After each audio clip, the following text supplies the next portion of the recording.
Hello Anglophonians, and welcome to a new episode where we take a look at European comic culture. And as I've told you 2 episodes ago, we will take a look at European comics in a new order, well, somewhat in a new order. And today it's Spirou's turn again, and the episode, or the story we are looking at, is called The Blue Monkey.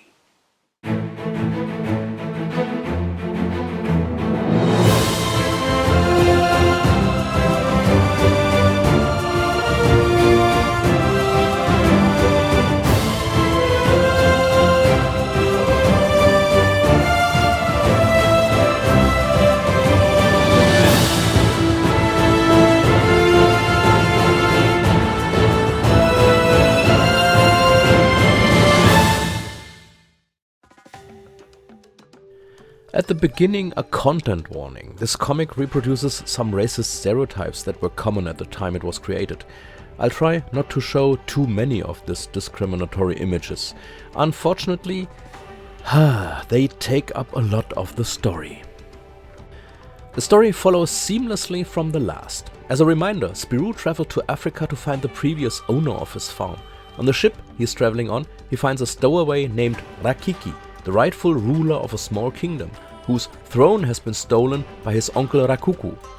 The crew of the ship is on its way to Rakiki's kingdom to exploit a gold reserve, believed to be there. As the ship approaches the coast of Africa, Spirou and Rakiki get into a dinghy and go ashore. There they meet an enthusiastic crowd. The people of his kingdom never thought they would see Rakiki again. The group that Spirou and Rakiki meet report that Rakuku rules the land ruthlessly. The people swear loyalty to Rakiki and want to support him in overthrowing Rakuku. When the ship's crew realizes that Spirou has gone ashore, they want to make their way to Rakuku to locate the gold mine. Spirou, Rakiki and a few of his minions are also on the way, but they realize that they will have to use a ruse to overcome Rakuku. And that's what they do. They loudly announce that outside of the capital there's rum in the jungle. Free rum! Rakuku's guards follow the call into the jungle, but the moment they lean over the rum barrel, they are struck down by one of Rakiki's greatest warriors, named Flea by Spirou.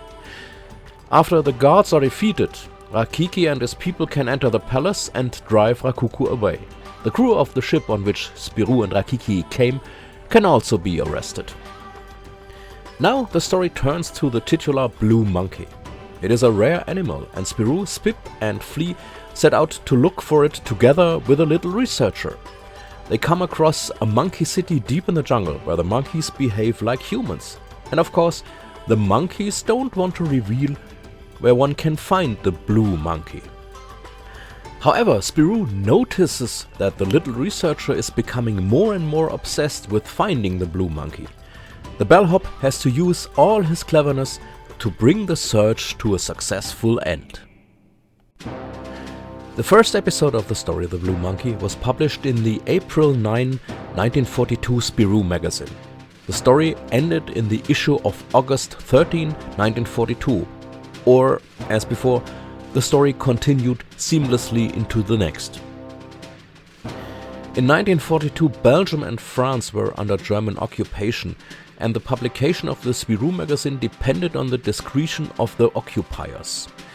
Robvel had sold the rights to Spirou to the publisher Dupuis, so that the publisher could continue without Robvel. The story is vaguely reminiscent of Tintin in the Congo, but it is further into the realm of fantasy than the adventures of Hergé's reporter Tintin.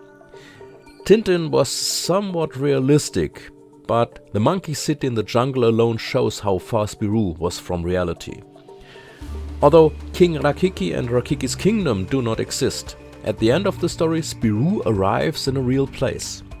A sign says that he is in Leopoldville. That was the name of Kinshasa back then, which is now the capital of the Democratic Republic of Congo.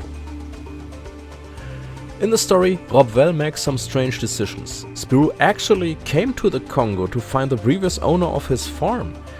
After helping Rakiki back to the throne, he suddenly and without explanation goes looking for the blue monkey. The little researcher who suddenly accompanies him is also not introduced into the story. He's suddenly there. And after the story about the blue monkey is completed, Spirou returns to Belgium with Flea. No more talk about Spirou's farm or the trained animals that lived there. And I can say this much in advance, we won't hear from them anymore. Added to this are the racist stereotypes already mentioned. The Africans are drawn with large red lips and are lured into a trap with alcohol. The warrior Flea, about whom we learn more in the next story, is a simple-minded, very strong person who cannot read. And as with Tintin, the Africans need a white European to help them put their affairs back in order. Yeah, those were the days. And here too, the stories about Spirou will continue to develop in the future. So there you have it, Spirou the Blue Monkey. The story will continue, but next time we are deviating from comics again, looking at the Europa Park. So until next time, take good care of yourself and see you.